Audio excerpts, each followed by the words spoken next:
जय हिंद दोस्तों।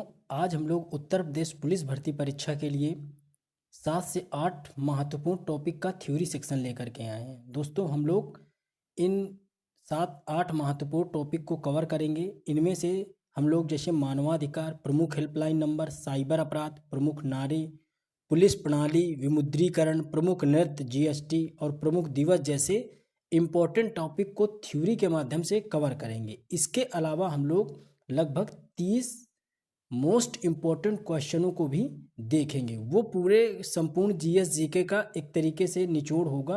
उन क्वेश्चनों को भी हम लोग यहाँ पे समझने वाले हैं। तो दोस्तों आप लोग पूरा वीडियो देखिएगा और इसका नोट्स जरूर बना लीजिएगा। ये 7-8 महत्वपूर्ण टॉपिक हैं। इनसे क्वेश्चन 100% आता है। पिछले एग्जाम में भी इनसे कम से कम 8 क्वेश्चन पूछे गए थे। जो 7-8 टॉपिक अभी हम आपको थ्योरी से समझाने वाले हैं। तो चलिए दोस्तों आज की क्लास शुरू करते हैं और सबसे पहले समझते हैं कौन से टॉपिक आज हम लोग डिस्कस करेंगे और उनको अच्छे से हम लोग समझेंगे। इसका बिल्कुल जिस तरीके से हमने नोट्स बनाया है उसी तरीके से आप भी बना लीजिएगा। तो चलिए दोस्तों आज का वीडियो शुरू करते हैं। उससे पहले जो लोग चैनल पे नए हैं वो लोग चैनल को सब्सक्राइब कर दें, बेल आइकन को प्रेस कर दें। अगर वीडियो अच्छा लगता है तो प्लीज़ वीडियो को शेयर करें और लाइक ज़रूर करें।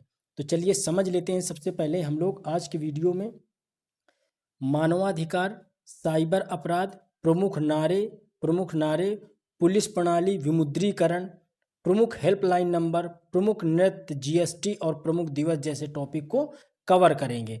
अगर वीडियो बड़ा हो जाएगा तो 2-3 टॉपिक अगर छूट जाएंगे तो हम लोग अगले वीडियो में उनको कवर कर देंगे। लेकिन ये जो जितने टॉपिक लिखे हैं सारे इंपॉर्टेंट टॉपिक हैं, इनको मिस मत करना। अगर यहाँ से आपको नहीं समझ आ रहा है तो दूसरे वीडियो से जाकर के दूसरे यूट्यूबर से आप पढ़ जरूर लेना, क्योंकि इन्हीं से क्वेश्चन आपसे पूछा जा रहा है। तो चलिए शुरू करते हैं आज का वीडियो। सबसे पहले समझ लेते हैं महत्वपूर्ण हेल्पलाइन नंबर। पिछले एग्जाम के हर एक सेट में जितने भी चारों सेट पेपर हुए थे उन सब में एक एक क्वेश्चन इनसे आया था। तो चलिए समझ लेते हैं सबसे पहले कि पुलिस हेल्पलाइन नंबर का क्या नंबर है। पुलिस हेल्पलाइन का नंबर क्या है? तो 100 और 112 ये दोनों पुलिस हेल्पलाइन नंबर हैं। एम्बुलेंस का हेल्पलाइन नंबर 102 और 108 है। क्या है? 102 और 108। तो इनको आप अच्छे से याद रखिएगा। आपदा पुलिस प्रबंधन हेल्पलाइन नंबर क्या है? तो 108 है। यातायात पुलिस हेल्पलाइन नंबर क्या है? 103 है। 103 किसका है? यातायात पुलिस हेल्पलाइन यानी ट्रैफिक पुलिस का। रेलवे पूछताछ का क्या है? 139 है। भ्रष्टाचारी विरोध हेल्पलाइन नंबर क्या है? 1031। इनका हम एमसीक्यू भी लास्ट में कराएंगे। ठीक है। जो पिछले जो पेपर हुआ था, जो रद्द हुआ था पेपर, उसमें लगभग 4 क्वेश्चन इसी से पूछे गए, तो वो सारे हम आपको करवा देंगे। ठीक है। घरेलू हिंसा हेल्पलाइन नंबर 181 है। राष्ट्रीय मानवाधिकार हेल्पलाइन नंबर 14433। कितना? 14433 है। ग्राम बिजली हेल्पलाइन नंबर 1911 है। मौसम हेल्पलाइन नंबर 1717। एक्ट रक्त बैंक हेल्पलाइन नंबर 1910 है। वायु दुर्घटना हेल्पलाइन नंबर 1071 है। यहाँ पे ये रक्त बैंक की जगह उसने एक्ट लिख दिया है। ठीक है। तो रक्त बैंक है, ये टाइपिंग मिस्टेक है। रोड एक्सीडेंट हेल्पलाइन नंबर ये खूब पूछा गया था, इंपॉर्टेंट है, इसको याद रखिएगा, 1073। राष्ट्रीय उपभोक्ता हेल्पलाइन नंबर सामान की गुणवत्ता, यानी इसी को, ये सामान की गुणवत्ता के लिए होता है कि अगर सामान में गुणवत्ता नहीं देखी जा रही है, सामान गड़बड़ है, तो आप उसमें क्या कर सकते हो? इस नंबर पे शिकायत दर्ज कर सकते हो। अब ये क्वेश्चन किस तरीके से पूछे जाते हैं एग्जाम में ये भी आपको बताएंगे, क्योंकि इनसे क्वेश्चन पूछे गए हैं, तो आपको ये चीज़ें हम करवाएंगे। एंटी करप्शन हेल्पलाइन नंबर, यानी सरकारी कर्मचारी अगर किसी तरीके से भ्रष्टाचार करता है, घूस लेता है, तो आप 1064 में उसकी शिकायत कर सकते हैं। साइबर क्राइम का हेल्पलाइन नंबर 1930 है। साइबर क्राइम का मतलब कि जो ऑनलाइन होता है, जैसे कंप्यूटर डाटा हैकिंग, इस तरीके से जो होता है, उसमें 1930 उसी को साइबर क्राइम कहते हैं। साइबर क्राइम का यूनिट हम अभी पढ़ाएंगे। महिला हेल्पलाइन नंबर क्या है? 1090 या 1091 है। तो ये जो अभी इस साइड वाले जो बता रहे हैं, ये काफ़ी इंपॉर्टेंट है, इनसे ये क्वेश्चन ज़्यादातर पूछा जा रहा है। आगे देखते हैं। बाल संरक्षण या चाइल्ड हेल्पलाइन नंबर 1098 है। जन शिकायत सीएम हेल्पलाइन नंबर 1076 है। अग्निशमन हेल्पलाइन नंबर 101 है।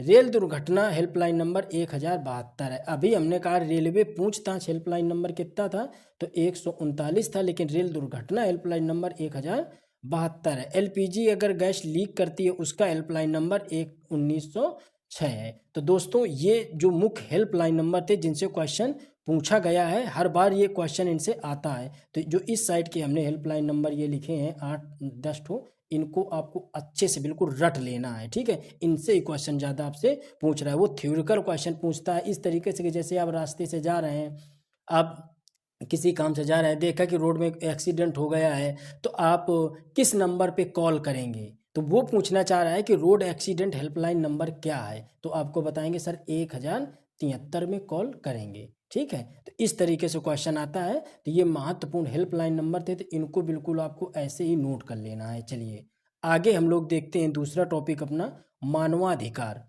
तो मानवाधिकार को हम लोग पढ़ लेते हैं, ठीक है, कि मानवाधिकार क्या होता है, इससे भी क्वेश्चन पूछा जाता है। तो समझते हैं सबसे पहले मानवाधिकार।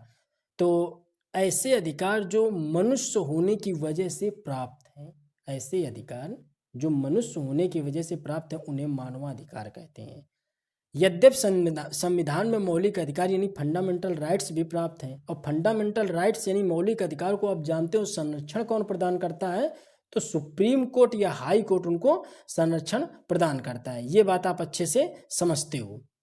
अब देखो, मानवाधिकार पूरे विश्व में प्राप्त हैं। एक बात आप समझो, मानव अधिकार पूरे विश्व में प्राप्त है, यानी कि अगर इंग्लैंड का व्यक्ति अगर भारत में है तो उसको मानवता के आधार पे जो उसके अधिकार है उन्हीं को मानवाधिकार कहा जाता है। ये पूरे विश्व में लागू होते हैं। आप कहीं जाएंगे तो आपको भी वो अधिकार मिलेंगे, लेकिन मौलिक अधिकार क्या होते हैं, वो सिर्फ उस देश के नागरिकों को ही प्राप्त होते हैं, वो देश तक ही सीमित होते हैं। ये हमने लिखा है कि उस देश के नागरिकों को। तो मौलिक अधिकार और मानवाधिकार में आप अंतर समझ गए कि मौलिक अधिकार जो होते हैं वो उस देश के नागरिक को प्राप्त है। जैसे आप इंग्लैंड गए तो इंग्लैंड में जो फंडामेंटल राइट्स होंगे वो वहाँ के नागरिकों को प्राप्त होंगे, आपको वो अधिकार नहीं मिलेंगे। लेकिन जो मानवा अधिकार हैं, जो मानव के लिए जरूरी अधिकार हैं, वो आपको वहाँ भी मिलेंगे।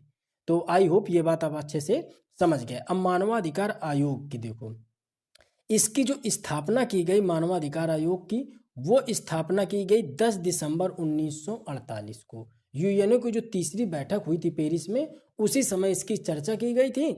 10 दिसंबर 1948 की इसकी क्या की गई, स्थापना की गई। इसे मानव का मैग्ना कार्टा कहा जाता है। क्या कहा जाता है, मानव का मैग्ना कार्टा। विश्व मानवाधिकार दिवस 10 दिसंबर को इसी वजह से मनाया जाता है, क्योंकि इसकी जो स्थापना हुई 10 दिसंबर 1948 की हुई। ये हम विश्व की अभी बात कर रहे हैं, ठीक है, ये विश्व की बात कर रहे हैं कि विश्व में मानवाधिकार जो मनाया जाता है वो दिवस कब मनाया जाता है, 10 दिसंबर को मनाया जाता है, ठीक है। लेकिन भारत में राष्ट्रीय मानवाधिकार की स्थापना कब हुई, 12 अक्टूबर 1993। तो ये डेट आप अच्छे से याद रखिएगा कि भारत में मानवाधिकार पूछ ले या फिर पूछे राष्ट्रीय मानवाधिकार, आप क्वेश्चन का डिफरेंस समझिएगा। डायरेक्ट आ जाए मानवाधिकार दिवस की स्थापना कब हुई, तुरंत टिक करिएगा 10 दिसंबर 1948। पूछ ले राष्ट्रीय मानवाधिकार आयोग की स्थापना कब हुई, 12 अक्टूबर 1993। या फिर पूछे भारत में मानवाधिकार आयोग की स्थापना कब हुई, 12 अक्टूबर 1993 को, ठीक है। अब जो भारत में यानी कि राष्ट्रीय मानवाधिकार आयोग में कितने सदस्य होते हैं, 5 सदस्य होते हैं, जिसमें एक अध्यक्ष होता है, 4 सदस्य होते हैं, 4 मेंबर होते हैं। अगर इनके कार्यकाल की बात करी जाए तो 3 वर्ष या 70 वर्ष होता है। लेकिन पहले क्या था, पहले इनका कार्यकाल 5 वर्ष या 70 वर्ष होता था। तो कब पहले होता था, तो ये 2019 के पहले की बात है। 2019 में क्या किया गया कि इसमें संशोधन किया गया, किसके तहत, राष्ट्रीय मानवाधिकार संरक्षण अधिनियम के तहत इसमें संशोधन किया गया। और संशोधन करके कर दिया गया कि अब क्या किया जाएगा कि राष्ट्रीय मानवाधिकार संरक्षण अधिनियम के तहत 2019 में इनके कार्यकाल को क्या किया गया, 5 वर्ष या 70 वर्ष की आयु से घटा करके 3 वर्ष कर दिया गया। यानी कि अगर कोई व्यक्ति 5 वर्ष या 70 वर्ष या 3 वर्ष या 70 वर्ष का क्या मतलब है, जैसे आप 67 साल में राष्ट्रीय मानवाधिकार के अध्यक्ष या सदस्य बने, तो अब तो आप 3 ही साल कार्यकाल कर पाएंगे ना। अब मान लो कोई 69 साल में बना तो 70 साल उसकी उम्र लिखी है, तो वो 1 ही साल काल उस पद में रह पाएगा। तो आई होप ये भी बात आप अच्छे से समझ गए होंगे। अब देखो ये पूछा जाता है क्वेश्चन खूब कि जो राष्ट्रीय मानवाधिकार आयोग है वो कैसी संस्था है। तो यह एक कैसी है, वैधानिक संस्था है, या इसको ही कहा जाता है बहुपक्षीय संस्था है। देखो नोट में कुछ चीज़ें हमने लिखी हैं कि मानवाधिकार क्या काम करता है। तो देखो जो राज्य मानवाधिकार आयोग है केवल उन्हीं मामलों की जांच करता है जो समवर्ती सूची या राज्य सूची के मामले हैं। मानवाधिकार में कुल 30 आर्टिकल हैं। कितने हैं? 30 आर्टिकल हैं। और संविधान में कुल कितने अनुच्छेद हैं? तो बताइए संविधान में कुल कितने अनुच्छेद हैं? मूल संविधान की बात करेंगे तो 395 है, लेकिन वर्तमान में बात करेंगे तो कितने हैं? 462 प्लस हो चुके हैं। ठीक है, उनके काखा कागा को जोड़ दिया गया है। तो ये बात आप अच्छे से समझ गए होंगे। अब तक 26 राज्यों ने राष्ट्रीय मानवाधिकार की स्थापना कर ली है। राज्य मानवाधिकार यहाँ पे होना चाहिए, राज्य मानवाधिकार आयोग की स्थापना कर डाली है। कितने? 26 राज्यों ने अभी तक इसकी स्थापना करी है। तो चलिए ये बात आप अच्छे से समझ गए होंगे। अब देख लेते हैं हम लोग विमुद्रीकरण यानी डेमोनेटाइजेशन। डेमोनेटाइजेशन से क्वेश्चन काफ़ी पूछे जाते रहे हैं, तो इसको हम लोग अच्छे से समझने वाले हैं। तो चलिए देखते हैं हम लोग सबसे पहले कि क्या होता है विमुद्रीकरण। तो जब काला धन बढ़ जाता है तब वह अर्थव्यवस्था के लिए खतरा बढ़ जाता है। तो इसे दूर करने के लिए विमुद्रीकरण की प्रक्रिया अपनाई जाती है। ठीक है, तो इसको दूर करने के लिए क्या किया जाता है? विमुद्रीकरण की प्रक्रिया अपनाई जाती है। ठीक है, इसमें क्या होता है कि पुरानी मुद्रा को बंद करके नई मुद्रा का प्रचलन किया जाता है। इसमें क्या करेंगे हम लोग कि पुरानी मुद्रा को बंद कर देंगे। अब आपने जैसे क्या किया कि अभी प्रचलन चल रहा है, अभी कुछ लोग इस तरीके से होंगे जो नंबर 2 के पैसा कमा करके खूब 500 की गड्डियाँ अपने पास स्टॉक करे होंगे, और कल वही चीज़ नोटें बंद हो जाएं तो वो जो पैसा होगा वो क्या हो जाएगा? पूरा बर्बाद हो जाएगा, वो काला धन होता है। तो ये जो प्रोसेस होता है इसी को विमुद्रीकरण कहा जाता है। ठीक है, अब देख लेते हैं कि अभी तक यह 3 बार सिर्फ किया गया है। कितनी बार? 3 बार करा गया है। हालांकि अभी 2024 में भी 2000 के नोट को बंद कर दिया गया था, 2023 में बंद कर दिया गया था, तो वो भी आप इसको याद करके चौथी बार कह सकते हैं। तो देखो जो पहली बार 1946 में किया गया, इसमें 1000 और 10,000 के नोटों को बंद कर दिया गया था। फिर 1954 में इसे 1000, 500 और 10,000 नोटों को चालू कर दिया गया था। जब 1978 में किया गया तो 5000 और 1000 के नोटों को बंद कर दिया गया। और यह 1978 में जब हुआ था तो ये स्वतंत्र भारत का पहला विमुद्रीकरण था। क्यों? उस समय जो सरकार थी मोरारजी देसाई उस समय प्रधानमंत्री थे। भाई 1946 में जो किया गया तो उस समय तो देश हमारा आज़ाद ही नहीं हुआ था। आज़ाद तो 1947 में हुआ। तो जो 1978 वाला जो किया गया तो इस समय देश में स्वतंत्रता मिल चुकी थी हम लोगों को, तो ये स्वतंत्र भारत का पहला विमुद्रीकरण माना जाता है। 2016 में जब किया गया तो 500 और 1000 के नोटों को बंद कर दिया गया था। तो ये बात आप समझ गए। ये सिर्फ आपके नॉलेज के लिए है कि कितनी बार किया गया? 3 बार किया गया। हालांकि ऑप्शन में अगर 4 बार आ जाए तो अब ये जो 2000 की नोटें बंद करी गई थी तो इसको भी आप दिमाग में रखिएगा कि नहीं 4 बार भी ऑप्शन में हो सकता है। ठीक है, क्वेश्चन यहाँ से पूछता है, ये कई बार क्वेश्चन रिपीट हुआ है कि 1 रुपए के नोट तथा सिक्के पर किसके हस्ताक्षर होते हैं? तो ये वित्त सचिव के हस्ताक्षर होते हैं या वित्त मंत्रालय इनको जारी करने की पावर रखता है। तो 1 रुपए का नोट हो या सिक्का हो, इस बात को आप याद रखिएगा किसके हस्ताक्षर होते हैं? तो वित्त सचिव के हस्ताक्षर होते हैं। नोट हो सिक्का हो आपके पास तो देख लीजिएगा वित्त सचिव के उसमें हस्ताक्षर होंगे। ठीक है, बाकी नोटों पे कौन करता है? आरबीआई के गवर्नर करते हैं। नोट पे 17 भाषाओं से रुपया लिखा जाता है। 17 भाषाओं से रुपए लिखा जाता है। आपने एक नोटिस करा होगा कि रुपए का चिन्ह कुछ इस तरीके से बना होता है। तो ये जो चिन्ह था रुपए का किसने तैयार किया था? तो 2010 में इसको घोषित किया गया था और इसको तैयार किया था उदय कुमार। ये आईआईटीएन थे, बम्बई के छात्र थे, उन्होंने इसको तैयार किया था। आईआईटी बॉम्बे से ये आईआईटी कंप्लीट कर रहे थे तो उन्होंने इसको बनाया था इस चित्र को। ठीक है, ये 2010 में इसकी घोषणा करी गई थी। अब देखो क्वेश्चन आपसे जो पूछेगा वो यहाँ से पूछता है, ये पॉइंट में जो नोट में लिखा है, या फिर आपसे कितनी बार किया गया ये आपसे पूछ सकता है, लेकिन सन नहीं पूछेगा आपसे। क्वेश्चन आपसे ये पूछता है कि नोट छापने के कारखाने कहाँ पे हैं, स्याही कहाँ से छापी जाती है, टकसाल कहाँ पे बनाए गए हैं, तो यहाँ से आपको याद करना है।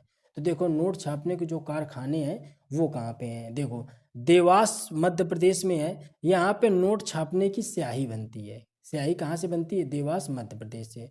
होशंगाबाद मध्य प्रदेश से नोट छापने का कागज बनता है। नासिक, मैसूर और सालकी यहाँ भी नोट छापने का कारखाना स्थापित है। अब देख लेते हैं कि सिक्के ढालने के टकसाल कहाँ पे बनाए गए हैं। तो कहाँ पे सिक्के ढाले जाते हैं, तो नोएडा, मुंबई, कोलकाता और हैदराबाद, ये चारों बिल्कुल रट लीजिएगा। नोएडा, मुंबई, कोलकाता और हैदराबाद, ठीक है। मुंबई और कोलकाता में भारत रत्न जो पदक मिलता है उसको भी छापा जाता है। तो याद रखिएगा कि भारत रत्न पदक जो छापा जाता है मुंबई और कोलकाता में छापा जाता है। अब देख लेते हैं क्वेश्चन यहाँ से भी आपसे पूछा जाता है कि जैसे वो पूछ लेता है कि किस नोट में कौन सा चित्र अंकित है, तो इसको आपको बताना होता है कि किस नोट में किसका चित्र बना हुआ है। जैसे 5 रुपए के नोट में ट्रैक्टर का चित्र बना है और नोट का कलर कैसा है, तो हरा कलर है। कैसा है? हरा कलर। इसको ध्यान से पढ़िएगा, यहाँ से क्वेश्चन पूछा जाता है। 10 रुपए के नोट पे कोणार्क का सूर्य मंदिर बना है, ठीक है, और ये नोट कैसा है? चॉकलेटी ब्राउन है। 20 रुपए के नोट पे एलोरा की गुफा बनी है और ये हल्का पीला है। 50 रुपए के नोट पे हम्पी का रथ बना हुआ है और ये ब्लू रंग का है। कैसा है? ब्लू रंग का है। 100 रुपए के नोट पर रानी की वाव बनी हुई है, ये नीला रंग का है। रानी की वाव का मतलब है वो जो सीढ़ियाँ आप देखते हो चित्र में, वो सीढ़ियाँ बनी हुई हैं, ठीक है। इस तरीके से रानी का वाव मतलब इस तरीके से पुराने ज़माने की जो सीढ़ियाँ होती थी उस तरीके से बनाई गई हैं। ये कुंड बना है और चारों दिशाओं से सीढ़ियाँ बनी, उसी को रानी की वाव कहा गया था, ठीक है। अब देख लेते हैं 200 रुपए के नोट पे सांची का स्तूप बना है और यह किस रंग का है, तो हल्के पीले रंग का है। 500 रुपए के नोट पे लाल किला बना है और वो कैसा है? स्टोन ग्रे कलर का है। 2000 रुपए के नोट पे मंगलयान बना हुआ है और ये मजेंटा रंग का नोट है। तो दोस्तों ये आप अच्छे से बिल्कुल तैयार करिएगा कि नोट पे कौन सा चित्र बना है और किस रंग का है। इसके अलावा आपको सिक्के ढालने का टकसाल कहाँ है, नोट छापने के कारखाने कहाँ हैं, 1 रुपए पे कौन साइन करता है, कितनी बार विमुद्रीकरण किया गया, बस इन्हीं से क्वेश्चन आपसे वो पूछेगा, ठीक है। तो इनको आप अच्छे से याद रखिएगा। अब देख लेते हैं प्रमुख नारे।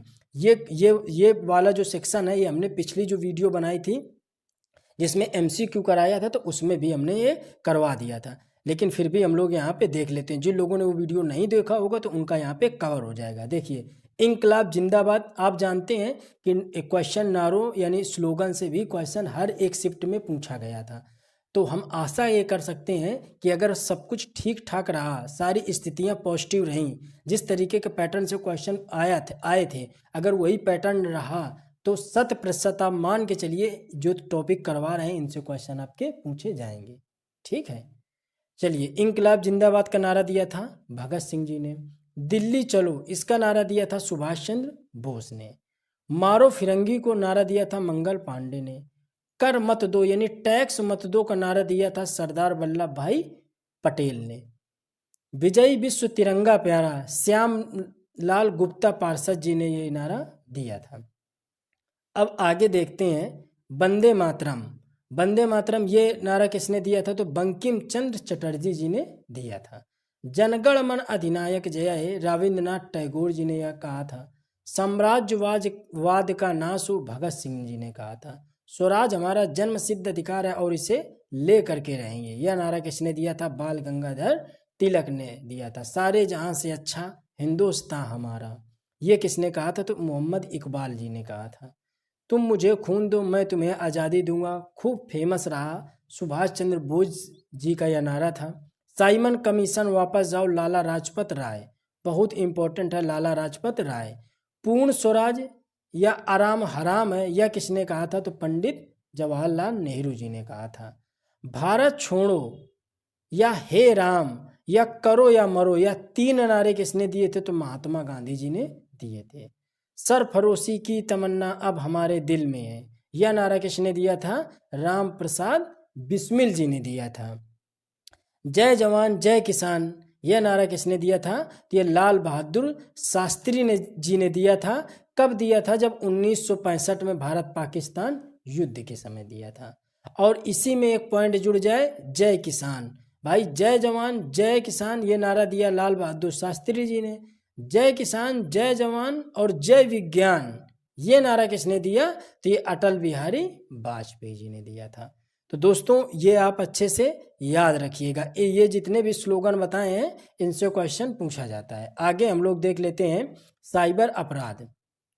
तो देखते हैं हम लोग साइबर अपराध से क्वेश्चन भी आते हैं। तो साइबर अपराध से या गैर कानूनी तरीके से कंप्यूटर डेटा या मोबाइल या एटीएम या इंटरनेट के द्वारा किया गया अपराध होता है। यानी यह इलीगल तरीके से किया गया या गैर कानूनी तरीके से किया गया कंप्यूटर डेटा को निकालना, मोबाइल से निकालना, एटीएम, इंटरनेट के द्वारा अगर कोई अपराध किया जाता है तो वो साइबर अपराध के अंतर्गत आता है।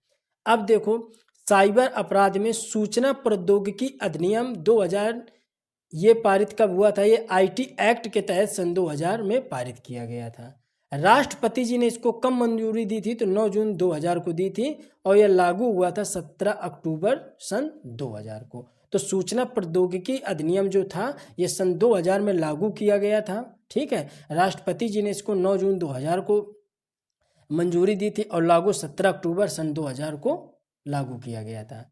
राष्ट्रीय साइबर अपराध सुरक्षा नीति कब बनाई गई? सन 2013 में बनाई गई। बीएन कृष्णा समिति 2018 में है जिसमें पर्सनल डाटा को संरक्षण करने हेतु बात कही गई थी। बीएन कृष्णा समिति ये कब आई थी? सन 2018 में आई थी। इसका भी संबंध किससे है? तो साइबर अपराध से है। ठीक है, भारत का पहला साइबर पुलिस स्टेशन कौन सा है? तो बताइए, भारत का जो पहला साइबर पुलिस स्टेशन बेंगलुरु में खोला गया था। ठीक है, भारत का पहला राज्य जिसने एक साथ अपने जिले में साइबर पुलिस स्टेशन खोला था तो वो है महाराष्ट्र। यानी कि महाराष्ट्र में जिलों में साइबर पुलिस स्टेशन खुले हुए हैं। उत्तर प्रदेश में साइबर अपराध पुलिस स्टेशन कहाँ खोला गया था? तो नोएडा और गाजियाबाद में। कहाँ पे? नोएडा और गाजियाबाद में। अगर आप लोग प्रैक्टिस सेट लगा रहे होंगे, प्रैक्टिस कर रहे होंगे तो आपको ये अनुमान लग रहा होगा कि क्वेश्चन साइबर अपराध, विमुद्रीकरण, हेल्पलाइन नंबर से किस टाइप के पूछे जा रहे हैं। ऐसा तो नहीं है कि फर्जी की चीज़ें हम पढ़ा करके आपका समय बर्बाद कर रहे हैं। अगर इस तरीके से आपको कुछ लगे तो वीडियो स्किप कर दो, समय मत बर्बाद करो और आप अपने स्तर से पढ़ाई करो। अगर आपको लग रहा है कि नहीं क्वेश्चन इनसे पूछे जाते हैं तो वीडियो पूरा अंत तक देखो और नोट्स ज़रूरत के अकॉर्डिंग बना लो। जो चीज़ें आती हैं ना लिखो, नहीं आता उनको नोट डाउन कर लो। चलिए आगे हम लोग देख लेते हैं बुडापेस्ट कन्वेंशन 2001 का संबंध किससे था? तो यह भी संबंध किससे था? साइबर अपराध से था। किससे था? साइबर अपराध से था। यह क्वेश्चन पूछा जाता है बुडापेस्ट कन्वेंशन कब हुआ था? सन 2001 में हुआ था। इसका संबंध किससे है? साइबर अपराध से है। इसमें लेकिन भारत ने अभी तक हस्ताक्षर नहीं किए हुए हैं। ठीक है, अब साइबर अपराध में कभी कभी मेल से क्वेश्चन पूछता है। ठीक है, जैसे पूछता है, ये साइबर अपराध के प्रकार है। जैसे पूछता है स्पैम ईमेल। अब इसमें क्या है? स्पैम ईमेल में आते हैं जो कंप्यूटर को नुकसान पहुंचाते हैं। अब क्या होता है, आपने कभी चेक करा होगा कि आपके मेल में जब इनबॉक्स के चौथे या पांचवें कॉलम पे आप देखते होगे लिखा होगा इनबॉक्स, फिर सेंट, ड्राफ्ट, फिर लिखा होगा स्पैम। ठीक है, तो जो स्पैम मेल पे आप मेल खोल के कभी देखोगे उसमें 150 स्पैम मेल पड़े ही रहते हैं। वो क्या करते हैं? आपकी मेल को, आपके कंप्यूटर को डिस्टर्ब करते हैं। जब ये अधिक मात्रा में आ जाते हैं तो आपका सिस्टम हैंग कर जाता है, बंद हो जाता है, या फिर आपकी मेल जो होती है वो एकदम से बंद हो जाती है, खुलना बंद हो जाता है, रीसेट मांगने लगता है, पासवर्ड फॉरगेट हो जाता है। इस तरीके की जो भी क्रिया होती है वो कौन से साइबर के प्रकार में आती है? स्पैम ईमेल साइबर प्रकार आता है। हैकिंग क्या होता है? तो देखो, कंप्यूटर के द्वारा हैक करना हैकिंग कहलाता है। इसमें क्या क्या करा जा सकता है? नाम बदल लिया जा सकता है, आपका पासवर्ड बदलाया जा सकता है और अन्य कुछ फेरबदल उसमें करे जा सकते हैं। यह भी दो प्रकार का होता है, एक होता है ब्लैक हट, एक होता है वाइट हट। ये वाइट हट जो पूछा गया था यूपीएसआई में पूछा गया था। ठीक है, यूपीएसआई के एग्जाम में वाइट हट पूछा गया था। तो देखो, जो ब्लैक हट होते हैं इनका इरादा होता है हैक करना, चोरी करना या नुकसान पहुंचाना। ठीक है, जो ब्लैक हट होते हैं उनका काम ही है कि इस तरीके से आपके कंप्यूटर को हैक करेंगे कि या तो आपका नाम बदल देंगे, पासवर्ड चेंज कर देंगे, या फिर कुछ ऐसी इंफॉर्मेशन को निकाल लेते हैं जो आपके काम की थी। ठीक है, तो उनका और ये उनमें एक प्रकार है ब्लैक हेड। तो ब्लैक हेड का काम ही होता है कि वो किसी न किसी माध्यम से आपको क्या करेंगे, नुकसान पहुंचाएंगे। लेकिन वाइट हेड क्या करते हैं, इनका इरादा गलत नहीं होता है, वो लोग सिर्फ हैक करके देख चेक करते हैं, उसके बाद उसको नुकसान नहीं पहुंचाते, फिर वैसे का वैसा वो कर देते हैं। ठीक है, तो ये चीज़ हो गई साइबर प्रकार में। दूसरा हो गया हैकिंग का। अब तीसरा हम लोग समझ लेते हैं फिशिंग क्या होता है। कभी कभी ये शब्दावलियाँ भी आती हैं, तो फिशिंग समझ लो।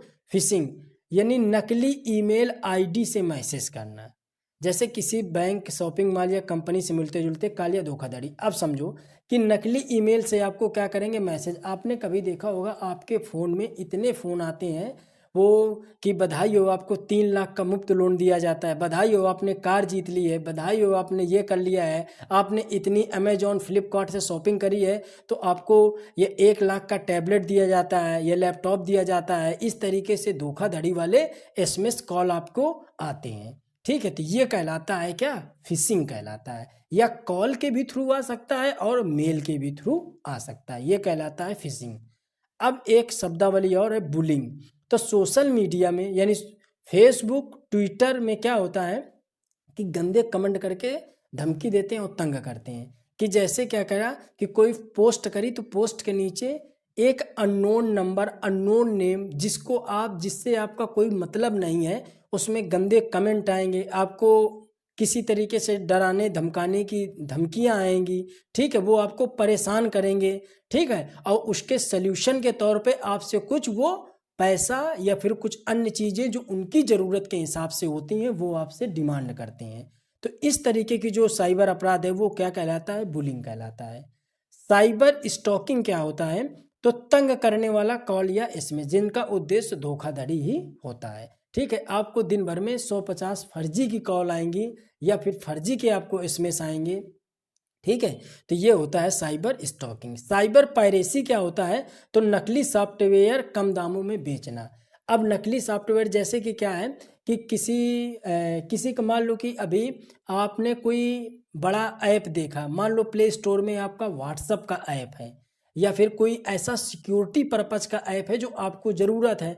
अब उस सिक्योरिटी पर्पज के ऐप को नकली हूबहू कोलोन उसका बना करके आपको वो सेल कर देते हैं। ठीक है, तो ये कहलाता है साइबर पायरेसी। अब एक होता है लॉजिक बम। तो लॉजिक बम क्या होता है, किसी तारीख विशेष घटना में इस प्रोग्राम को एक्टिव किया जाता है। लॉजिक बम का क्या मतलब होता है कि उस चीज़ को किसी एक डेट, एक टाइम, एक घटना के लिए एक्टिव कर दिया जाता है। और इससे क्या होता है, ये सारा किसके थ्रू होता है, ये कंप्यूटर, डेटा, इंटरनेट और फोन के ही थ्रू ये सारे काम किए जाते हैं। तो ये कह रहता है लॉजिक बम। ईमेल बॉम्बिंग्स क्या होता है, तो इसमें बड़ी संख्या में ईमेल भेजा जाता है ताकि अकाउंट बंद हो जाए और अकाउंट खोलने के लिए वो आपसे पैसा मांगते हैं। तो क्या होता है कि आपके अकाउंट में इतनी मेल 1 घंटे, 1 मिनट, 1 सेकंड में भेज दी जाएंगी कि आपका एक अकाउंट क्या हो जाएगा, पूर्ण रूप से हैंग टाइप का कर जाता है। ठीक है, और उसको सही करने के लिए, रिकवर करने के लिए, सुधारने के लिए वो आपसे डिमांड करते हैं। ठीक है, तो ये चीज़ होती है किसमें, ईमेल बॉम्बिंग्स में। तो दोस्तों ये तो साइबर अपराध से था। जितना भी साइबर अपराध में जो इम्पोर्टेंट चीज़ें थी वो हमने लगभग यहाँ पे करा दी हैं। आप इसको करते जाइए। इसके अलावा टेस्ट वगैरह जहाँ से भी लगा रहे हो आप लगाइए। अगर आपको वहाँ पे से दिक्कत हो रही है, जो चीज़ें, जो क्वेश्चन नए मिल रहे हैं उनको यहीं पे आप नोट डाउन करते जाइएगा। ठीक है, एक ही जगह पे। जब तक पेपर की डेट नहीं आ जाती आप इसी तरीके से नोट्स बना लो। जहाँ से भी टेस्ट लगाओ, आपने साइबर अपराध लगाया, क्वेश्चन देखा, साइबर अपराध का टेस्ट देखा कि साइबर अपराध में 3 क्वेश्चन आपको नए मिले, तो उसी जगह पे आप साइबर अपराध के आगे 3 क्वेश्चन, उन 3 क्वेश्चनों को वहाँ पे फटाक से लिखो और इसको रिवीजन डेली करते रहो। नोट्स डेली रिवीजन करो। टेस्ट लगाना जितना इम्पोर्टेंट है उतना इम्पोर्टेंट रिवीजन करना है। तो ये बात आप अच्छे से समझिए। 20 दिन आपके एग्जाम के बचे हुए हैं तो पूरा सही से उपयोग करिए। रिवीजन करना मत छोड़िए, बार बार कह रहे हैं, रिवीजन करना मत छोड़िए। जो जिनसे ज़्यादा नंबर बन सकते हैं उनका आप ज़्यादा से ज़्यादा रिवीजन करें।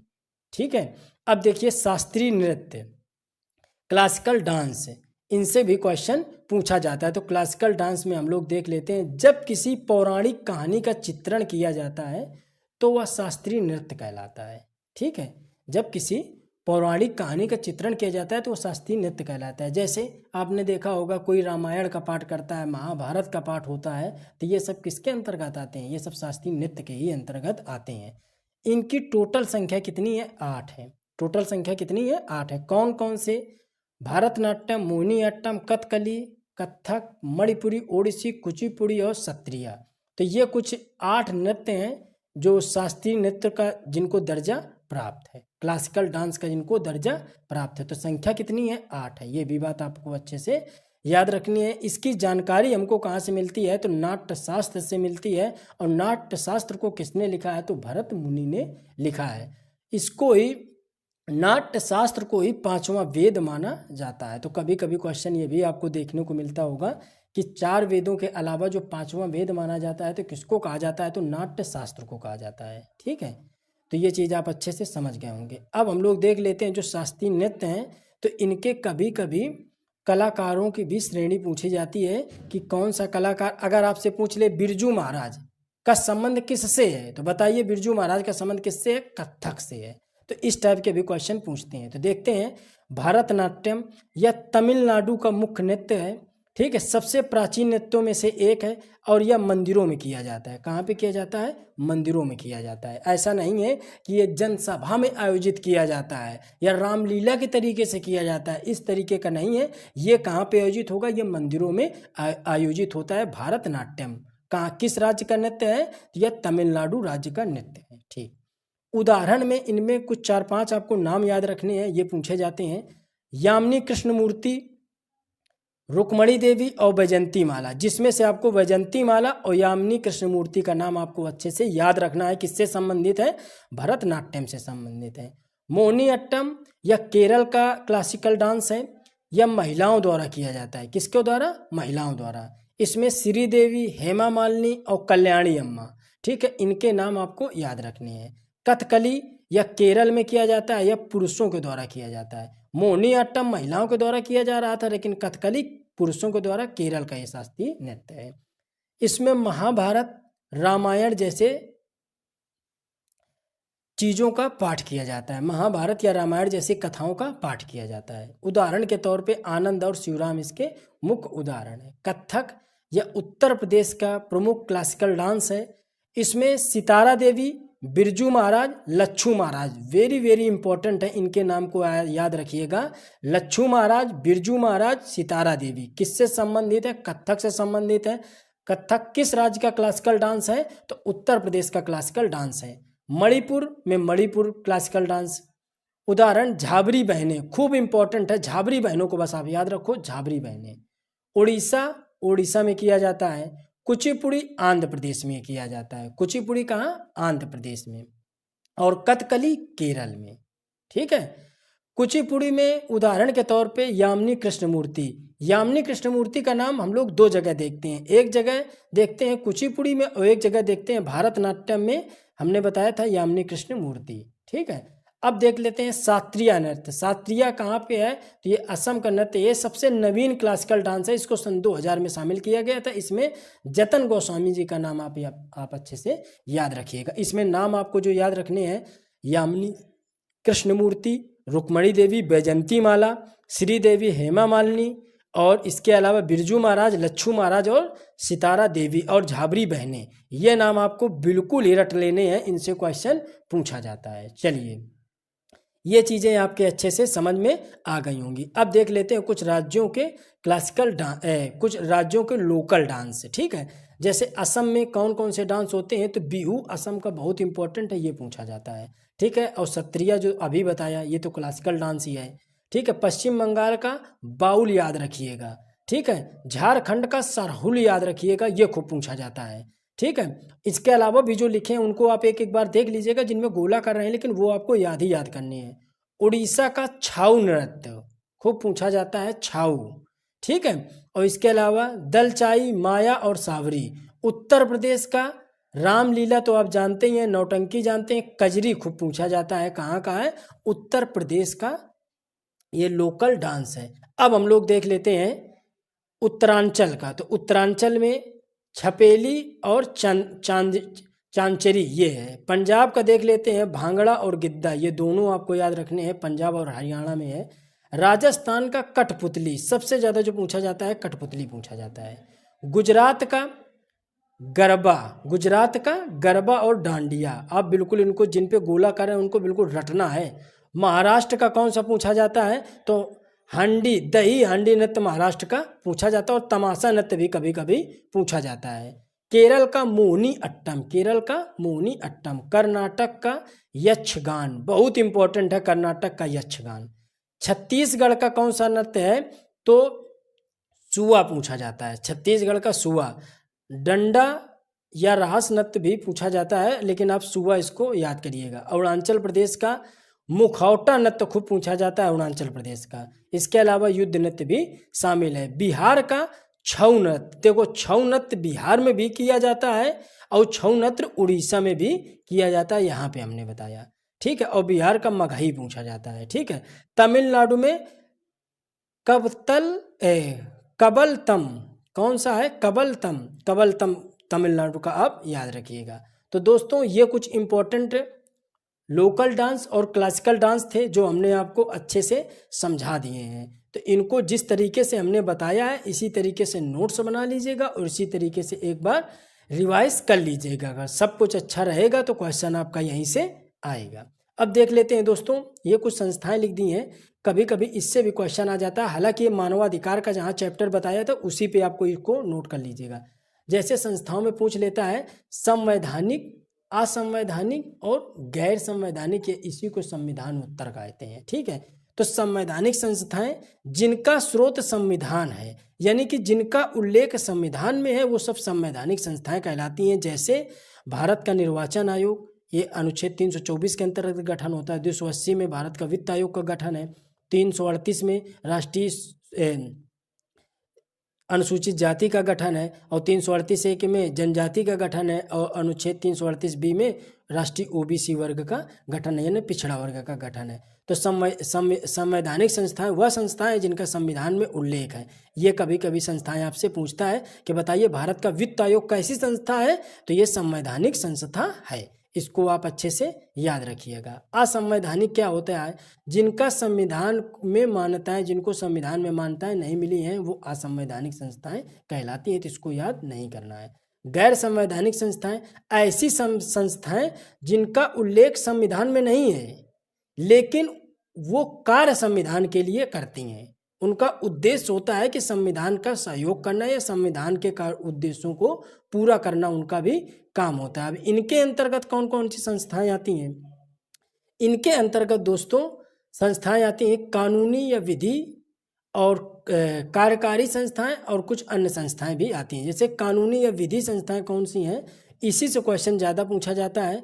राष्ट्रीय मानवाधिकार आयोग, राष्ट्रीय महिला आयोग या राष्ट्रीय अल्पसंख्यक आयोग। अभी हमने आपको ऊपर बताया था राष्ट्रीय मानवाधिकार आयोग, उसी को वैधानिक संस्था कह दिया जाता है। वैधानिक निकाय बताया था हमने आपको ऊपर, इसी को बहुपक्षीय कहा जाता है और यही है वैधानिक का मतलब विधि। वैधानिक का क्या मतलब है, विधि या कानूनी संस्था।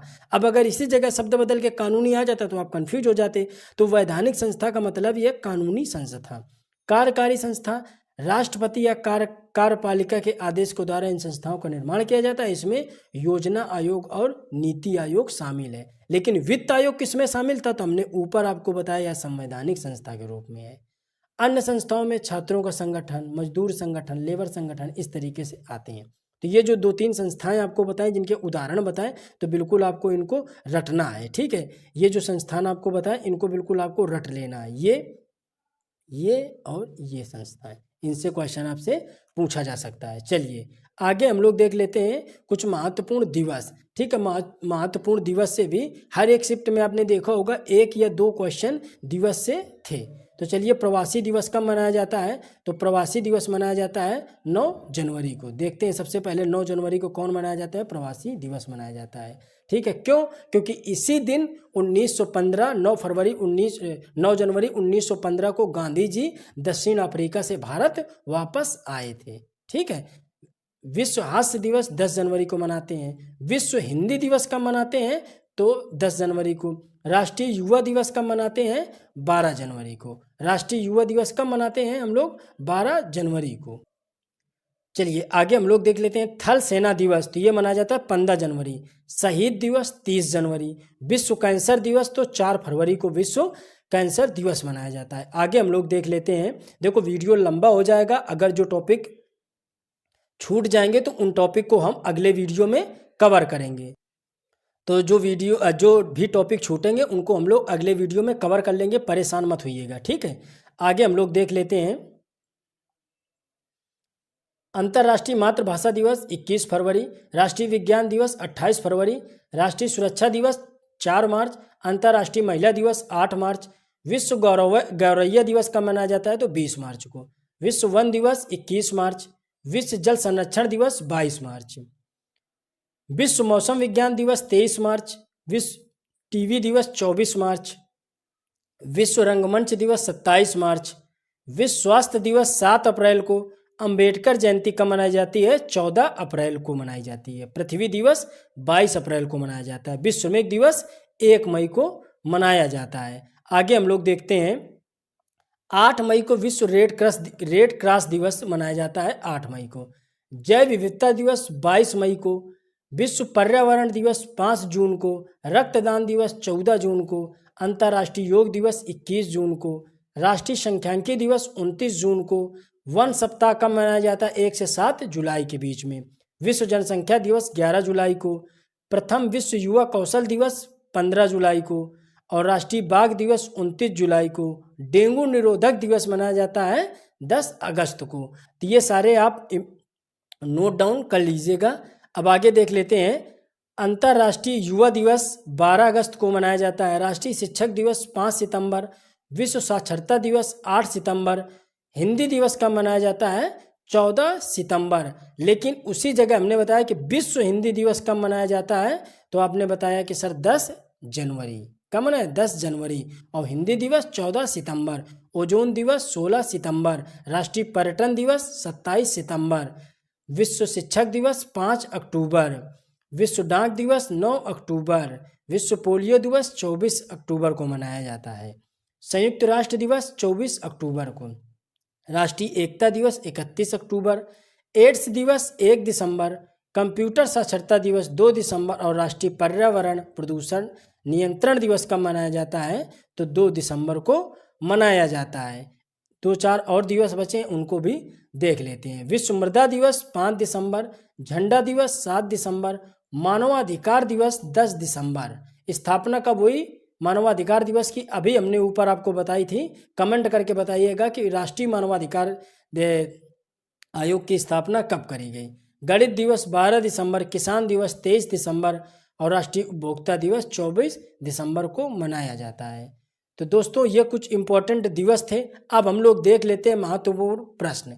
दोस्तों वीडियो काफ़ी लंबा हो जाएगा, इस वजह से जो टॉपिक 2-3 टॉपिक रह जाएंगे उनको हम लोग अगले वीडियो में कवर कर लेंगे। जैसे कौन से टॉपिक रह गए हैं तो हम लोग देख लेते हैं 1 मिनट के लिए, फिर हम लोग MCQ लगा लेंगे। अभी हम लोगों के जो टॉपिक्स हैं वो बचे हैं, GST का बचा हुआ है और पुलिस प्रणाली बचा हुआ है। तो इस टॉपिक को हम लोग अगले वीडियो में अपने कवर कर लेंगे। तो चलिए हम लोग अब कवर करते हैं MCQ में देखते हैं। सबसे पहले देख लेते हैं हम लोग कि स्यादवाद क्या है क्वेश्चन। स्यादवाद किस धर्म के दर्शन का मूल आधार था? तो बताइए स्यादवाद किस धर्म के लिए दर्शन का मूल आधार था? तो इसका सही जवाब है जैन धर्म। जैन धर्म से संबंधित है स्यादवाद। और बौद्ध धर्म से संबंधित कौन है? तो आप तुरंत बताएंगे सर इसका जो मूल आधार था बौद्ध धर्म का वो था मानवता या 4 आर्य सत्य। आपको 4 आर्य सत्य भी लिखा मिल जाए तो भी सही है, मानवता लिखा मिल जाए तो भी सही है। आगे अशोक के किस शिलालेख में उसकी कलिंग विजय का वर्णन है? तो अशोक के बताइए किस शिलालेख में कलिंग विजय को देखा गया है? तो 13वें शिलालेख में कलिंग विजय का वर्णन है। इसमें अशोक ने अपने पड़ोसी राजाओं का जिक्र भी किया था। अगला देखते हैं सल्तनत कालीन किस सुल्तान ने सर्वप्रथम किसानों पे सिंचाई कर और ब्राह्मणों पे जजिया कर लगाया था? क्या किसानों पे सिंचाई कर और ब्राह्मणों पे जजिया कर लगाया था? तो इसका सही जवाब बताइए फिरोज शाह तुगलक। कौन सा है? फिरोज शाह तुगलक था। 1 मिनट। बढ़ा देते हैं इसको हम लोग। इसका सही जवाब क्या है? फिरोज शाह तुगलक। तो इसमें ऑप्शन में ये है, बी नंबर पे हम लोग टिक करेंगे, फिरोज शाह तुगलक था। इसका सही जवाब क्या है? फिरोज शाह तुगलक।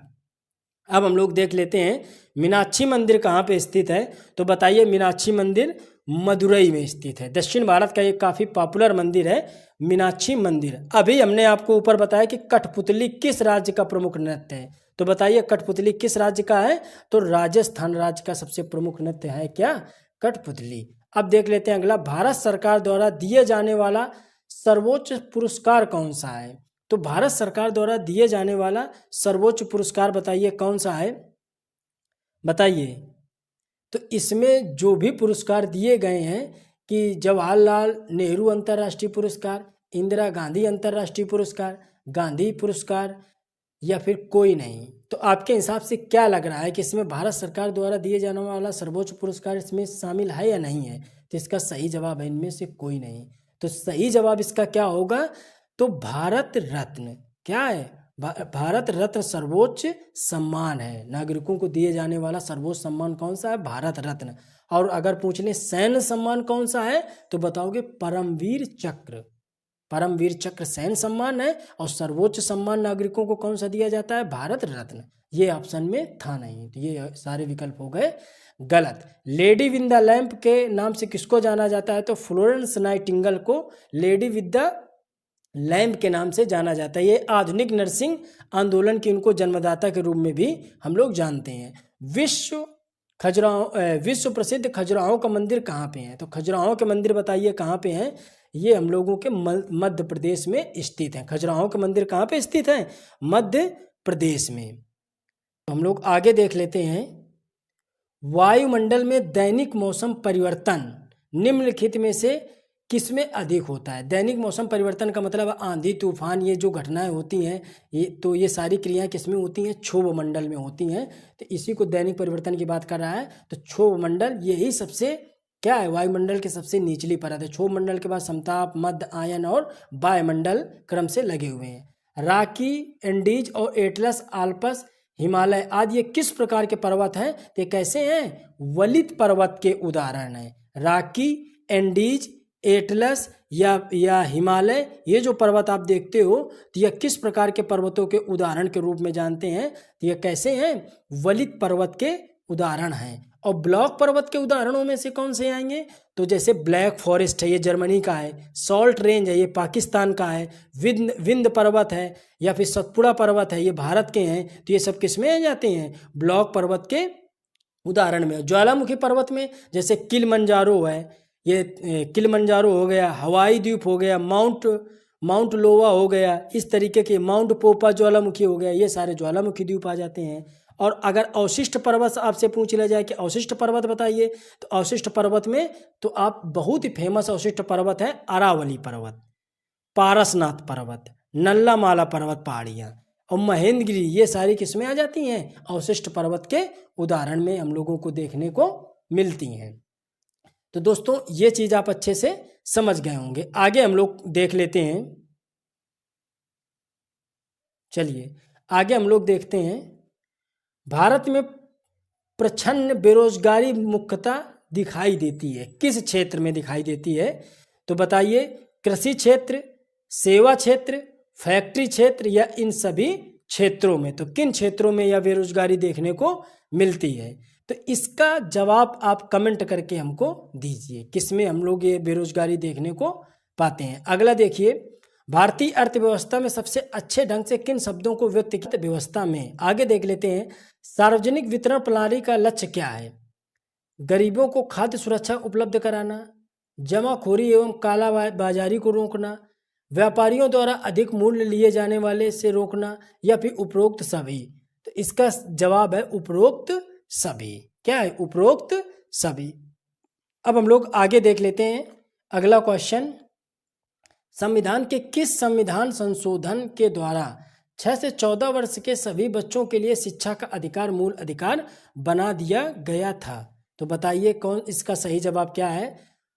86वां संविधान संशोधन। यह कब हुआ था? तो 86वां संविधान संशोधन अधिनियम सन 2002 में कब हुआ था संशोधन? सन 2002 में हुआ था। इसमें 6 से 14 वर्ष के सभी बच्चों को यह अधिकार दिया गया था कि वो शिक्षा मुफ्त में निःशुल्क शिक्षा प्राप्त कर सकते हैं। दल बदल से संबंधित प्रावधान किस अनुसूची में रखे गए हैं? तो दल बदल से संबंधित कानून जो हैं वो 10वीं अनुसूची में रखे गए हैं। इनको 92वें संविधान संशोधन द्वारा जोड़ा गया था। 92वां संविधान संशोधन कब हुआ था? तो 1985 को हुआ था। आगे हम लोग देख लेते हैं, उच्च न्यायालय के न्यायाधीश किस आयु तक अपना पद धारण कर सकते हैं? तो बताइए, उच्च न्यायालय के न्यायाधीश किस आयु तक अपना पद धारण कर सकते हैं? तो ये सही जवाब इसका क्या होगा? 62 वर्ष तक।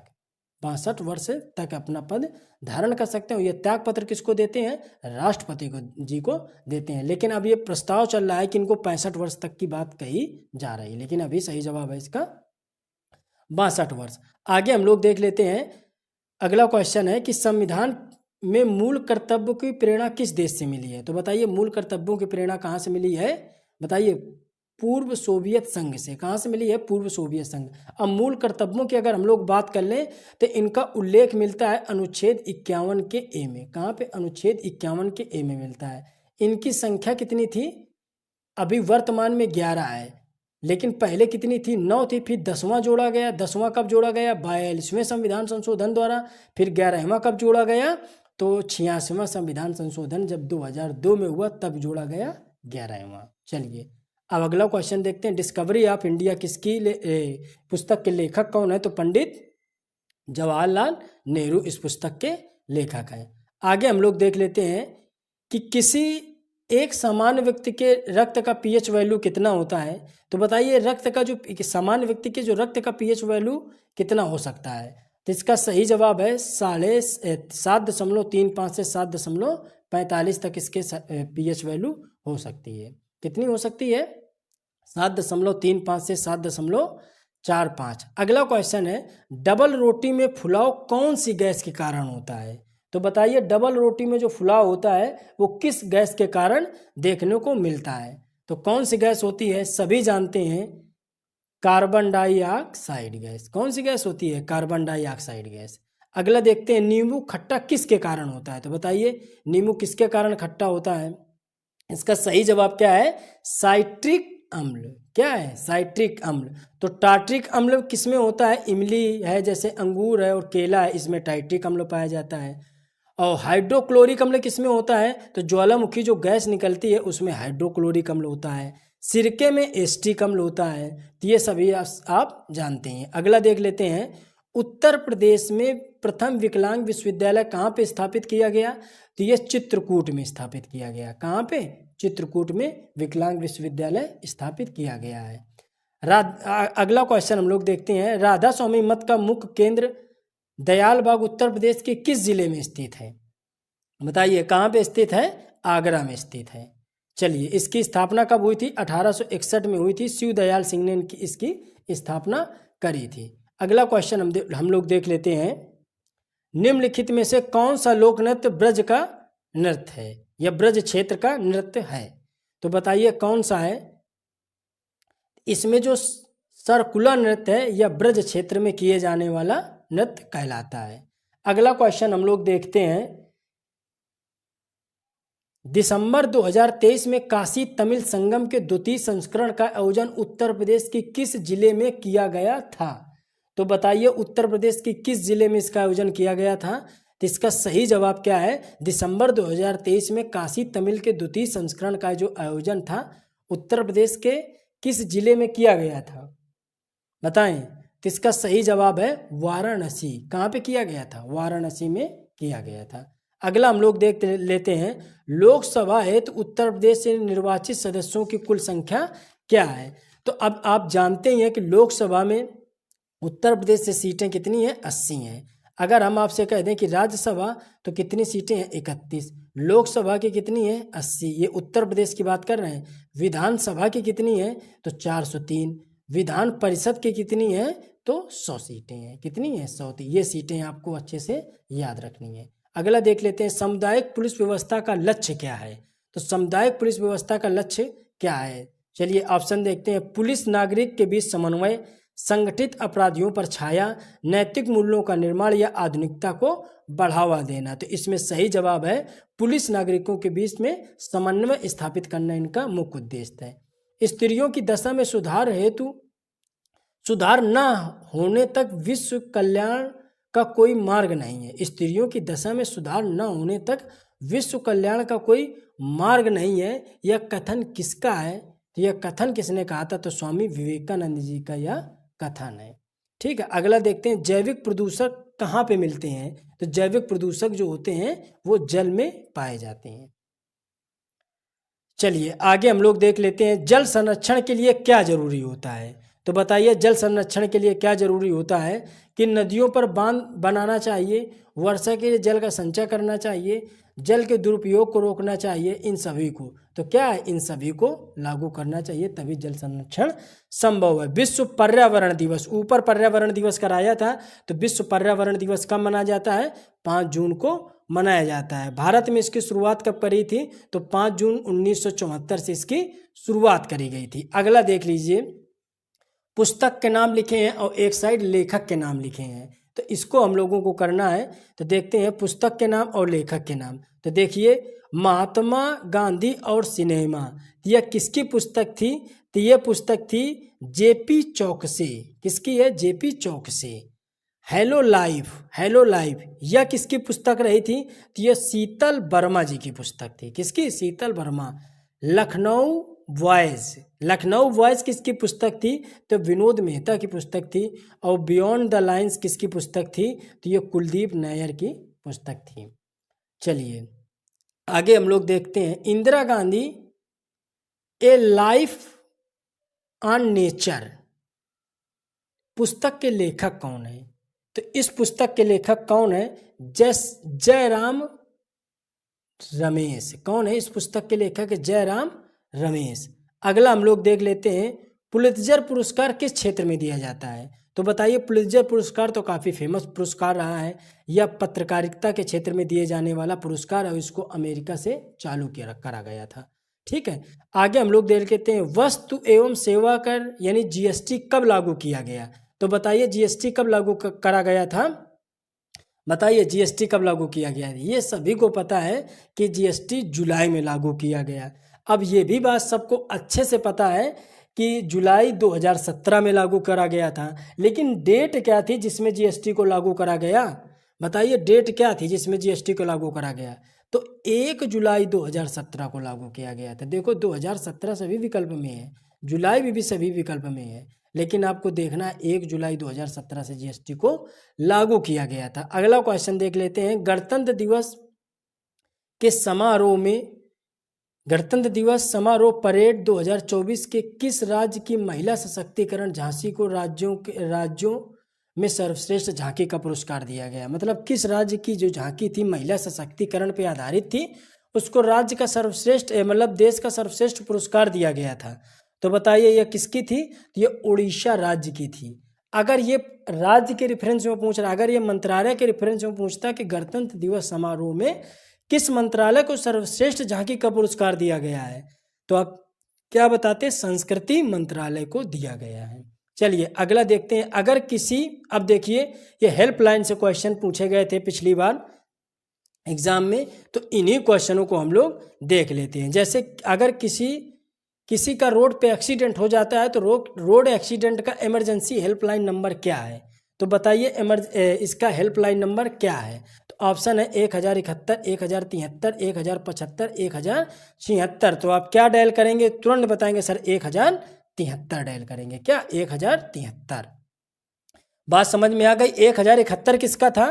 तो वायु दुर्घटना का 1071 था। और 1076 किसका था? तो सीएम हेल्पलाइन नंबर का था।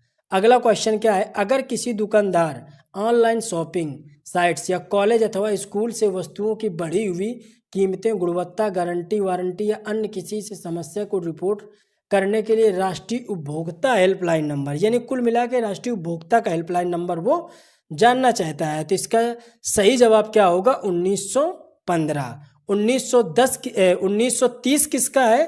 तो ये साइबर क्राइम का है। किसका है? 1930 साइबर क्राइम का है।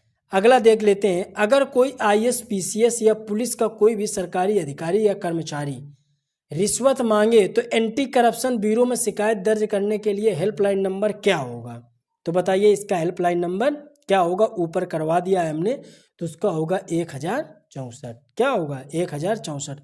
और 1098 किसका है? तो बताएंगे सर चाइल्ड हेल्पलाइन नंबर है 1098। और 1930 किसका है? तो अभी बताया कि साइबर क्राइम का हेल्पलाइन नंबर है। अगला देख लेते हैं, कोई आपको मैसेज या किसी भी सोशल साइट पर गाली दे रहा है या धमकी दे रहा है तो ऑनलाइन फ्रॉड करे तो साइबर क्राइम पर रिपोर्ट दर्ज करने के लिए किस नंबर का उपयोग करेंगे? तो तुरंत बताएंगे सर 1930 का डायल करेंगे। क्यों? साइबर क्राइम का नंबर है 1930। तो दोस्तों ये कुछ एमसीक्यू थे और ये जो हमने अभी थ्योरिकल पोर्शन कराया है तो इसको आप नोट कर लीजिएगा और एक दो बार इसका रिवीजन कर लीजिएगा। दोस्तों हम आशा करते हैं कि आपको वीडियो पसंद आई होगी, कंटेंट ठीक लगा होगा। अगर वीडियो अच्छा लगा है तो वीडियो को शेयर करिए। जो लोग चैनल पे नए हैं वो लोग चैनल को सब्सक्राइब कर लीजिए। अभी जो जैसे पुलिस प्रणाली, जीएसटी व जो इम्पोर्टेंट अन्य टॉपिक रह गए हैं या फिर जिनको आपको लगता है कि हमें पढ़ने चाहिए वो कमेंट कर दो, उनको इसी तरीके से थ्योरिकल पोर्शन हम पढ़ा देंगे। तो दोस्तों मिलते हैं हम लोग अपने अगले वीडियो में। तब तक जय हिंद, जय भारत।